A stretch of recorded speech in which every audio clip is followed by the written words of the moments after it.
अस्सलामुअलैकुम and welcome to our channel. Last video में हम लोगों ने गिट को इंस्टॉल किया था। इस वीडियो में हम प्रैक्टिकली गिट को इस्तेमाल करके देखेंगे। तो आपने उस फ़ोल्डर में आ जाना है जिसमें आप काम करते हैं। यहाँ पे आप राइट क्लिक करके शो मोर ऑप्शन में आके अगर गिट बैश हियर पे क्लिक करेंगे तो यहाँ पे एक सीएलआई ओपन हो जाएगी। इसको मैं बड़ा कर लेता हूँ। ये बिल्कुल लिनक्स के ऊपर छोटी-सी सीएलआई है, इस वज़ह से सारी लिनक्स की कमांड यहाँ पे चलेंगी। मतलब कि आप अगर एलएस करके यहाँ एंटर करें तो वो बता रहा है कि इस फ़ोल्डर में इस वक़्त कुछ भी नहीं है। तो इस तरह से लिनक्स की कमांड्स आप यहाँ पे चला सकते हैं। तो अब मैं क्या करता हूँ यहाँ पे कुछ फ़ाइल्स क्रिएट कर लेता हूँ। क्योंकि आप लोगों को मुझे उम्मीद है लिनक्स आती है, तो मैं कमांड के थ्रू ही file1 dot TXT, file2 dot TXT ये 2 फ़ाइल्स क्रिएट कर लेता हूँ। तो आप देख सकते हैं पीछे वो फ़ाइल्स क्रिएट हो गई हैं। अब मैं यहाँ पे गिट स्टेटस की कमांड अगर चलाऊँ, तो आप देख सकते हैं वो मुझे कह रहा है कि not a git repository means कि अभी तक इन फाइल्स को गिट ने ट्रैक करना स्टार्ट नहीं किया है। तो मैं अगर इन फाइल्स में कुछ लिखूँगा या कुछ भी करूँगा तो वो गिट उसको ट्रैक नहीं कर रहा।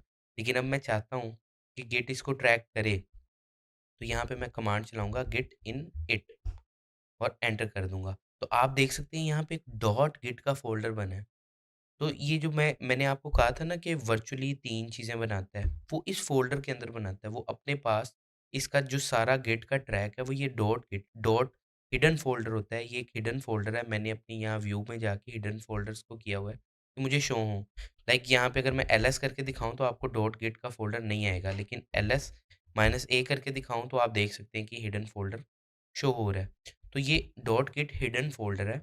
जिसमें ये सारा ट्रैक रख रहा होता है। अगर मैं इस डॉट गिट के फ़ोल्डर को डिलीट कर दूँगा, मीन्स कि मेरी सारी गिट की हिस्ट्री डिलीट हो जाएगी। तो आपने ये वाला फ़ोल्डर कभी भी डिलीट नहीं करना है। अब मैं फ़ाइल 1 में आ जाता हूँ और इस फ़ाइल में कुछ चेंज करता हूँ। जैसे यहाँ पे मैं लिख देता हूँ हाय फ्रॉम फ़ाइल 1 और मैं सेव कर देता हूँ। अब मैं अगर यहाँ पे गेट स्टेटस करके दिखाऊँ, तो ये देख सकते हैं आप, वो ये बता रहा है कि 2 फाइल्स हैं जिनको यहाँ पे 2 फाइल्स पड़ी हुई हैं इस फ़ोल्डर में, लेकिन मैं उनको ट्रैक नहीं कर रहा हूँ। तो आपको मैंने बताया था कि वर्किंग एरिया में तब तक ये आपका वर्किंग एरिया है, तब तक इसमें आपकी फाइल्स ट्रैक नहीं होती जब तक आप स्टेज एरिया में नहीं डाल देते।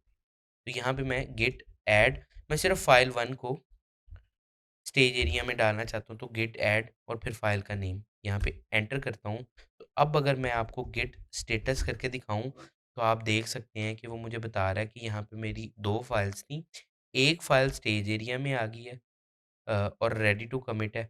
आप इसको कमिट कर सकते हैं, और एक फाइल है जिसको मैं अभी तक ट्रैक नहीं कर रहा। तो अब दोनों में अब फ़र्क देखते हैं। जैसे अब मैं फाइल 2 में आता हूँ और कुछ लिखता हूँ, हाय फ्रॉम फाइल 2 और सेव करता हूँ। और उसके बाद मैं फाइल 1 में भी आके कुछ लिखता हूँ, दिस इज़ और गेट क्लास और सेव कर लेता हूँ। तो अगर अब मैं आपको यहाँ आके गेट स्टेटस की कमांड चला के दिखाऊँ, तो यहाँ आपने कुछ चेंज देखा है? ये देखें कि ये जो फ़ाइल वो ट्रैक कर रहा था, स्टेज एरिया में थी, उसके चेंज को उसने ट्रैक किया और वो बताया मुझे कि यहाँ पे आपकी फ़ाइल 1 मॉडिफ़ाई हुई है। लेकिन फ़ाइल 2 का वो नहीं बता रहा, क्योंकि फ़ाइल 2 अभी तक ट्रैक करना उसने स्टार्ट ही नहीं की।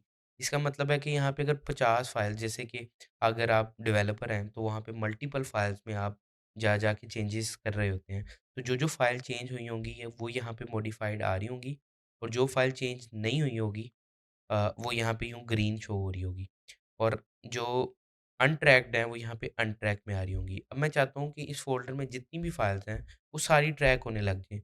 मान लें यहाँ पे अगर 50 फाइल्स होती हैं, तो मुझे 1 बाय 1 फाइल को ऐड नहीं करना पड़ता गिट ऐड की कमांड से।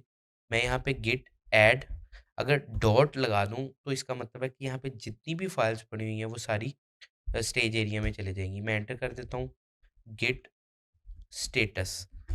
अगर ये करके दिखाऊँ, तो ये देखिए वो बता रहा है कि इस वक़्त सारा कुछ बिल्कुल ठीक है, मेरे पास स्टेज एरिया में पड़ा हुआ है और कोई भी फाइल मॉडिफाइड नहीं है। तो यहाँ पे अगर मैं दोबारा फाइल 1 में आके यहाँ से दिस इज़ और गेट क्लास को मैं ख़त्म कर देता हूँ और सेव करता हूँ, और यहाँ आके मैं गिट स्टेटस करके अगर आपको दिखाऊँ तो ये देखिए वो बता रहा है जी फ़ाइल 1 में आपने कुछ चेंज किया है। अब मैंने आपको बताया था जब भी आप फ़ाइल में कुछ चेंज करेंगे, गिट ऐड की कमांड से आपको दोबारा से उसमें ऐड करना पड़ेगा और अब से मैं गिट ऐड डॉट की कमांड से सारा ऐड करूँगा स्टेज एरिया में। तो यहाँ पे गिट स्टेटस। अब आप लोग ये सोच रहे होंगे कि अच्छा ये शायद वर्जनिंग कर रहा है। अभी तक वर्जनिंग पे हम नहीं आए। अभी तो सिर्फ़ ये रियल टाइम कोई जो ट्रैकिंग है और मॉनिटरिंग है वो कर रहा है कि कोई फ़ाइल में चेंज। अब मान लें कि अभी तक का मेरा काम बिल्कुल कंप्लीट हो गया है। अब मैं चाहता हूँ ये दोनों फ़ाइल्स मेरी एक बैकअप के तौर पे बन जाएँ। तो उसके लिए जो कमांड है, वो कमांड है गिट कमिट -m और मैसेज दिस इज़ और फर्स्ट कमिट। ये मैसेज करके मैं एंटर करता हूँ।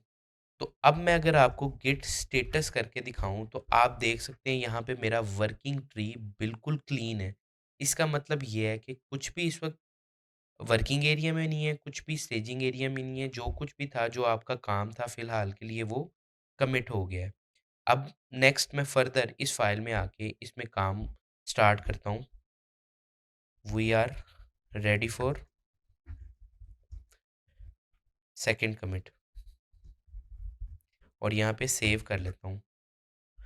तो अब अगर मैं यहाँ पे गिट स्टेटस करके आपको दिखाऊँ तो आप देख सकते हैं कि वो ट्रैक करना उसने छोड़ा नहीं है कमिट के बाद क्योंकि ये फ़ाइल हमने ऐड की हुई थी स्टेज में, तो वो स्टेज में भी पड़ी हुई है। ये फ़ाइल ट्रैक हो रही है साथ-साथ।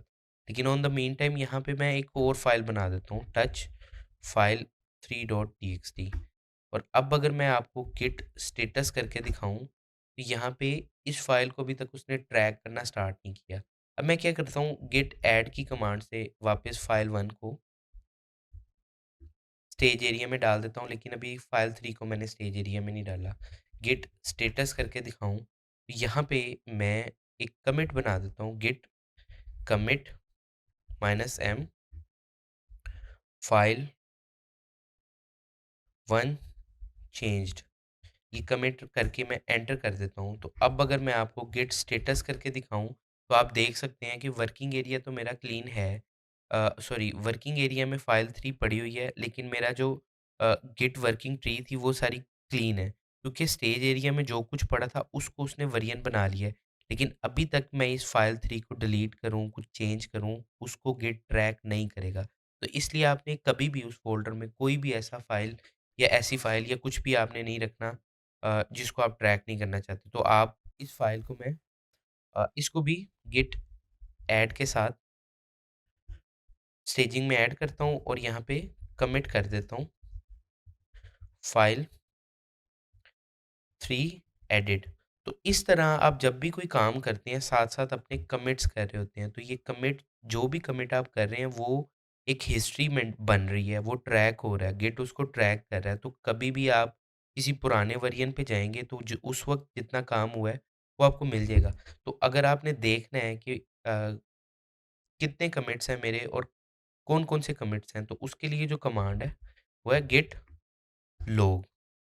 तो यहाँ पे आप देख सकते हैं ये मेरा फर्स्ट कमिट था, ये कमिट आईडी है, ये ऑथर है जिसने कमिट किया था और ये डेट है जिसको कमिट हुआ था और ये जो मैसेज मैंने लिखा था ये वो आ रहा है। तो इस तरह ये अभी तक सारे जितने कमिट्स जोन से हैं वो यहाँ पे बनते जा रहे हैं। तो जैसे-जैसे हम काम करते जाएँगे, हमारा ट्रैक बनता जाएगा।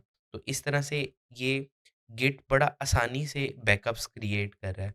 नेक्स्ट वीडियो में हम देखेंगे कि अगर हमने पुराने किसी वर्ज़न में जाना है, तो हम किस तरह अपने कोड को रिवर्ट कर सकते हैं और उसके बाद उसमें वापस अगर उसी जगह पे आना है, तो वो किस तरह से करते हैं।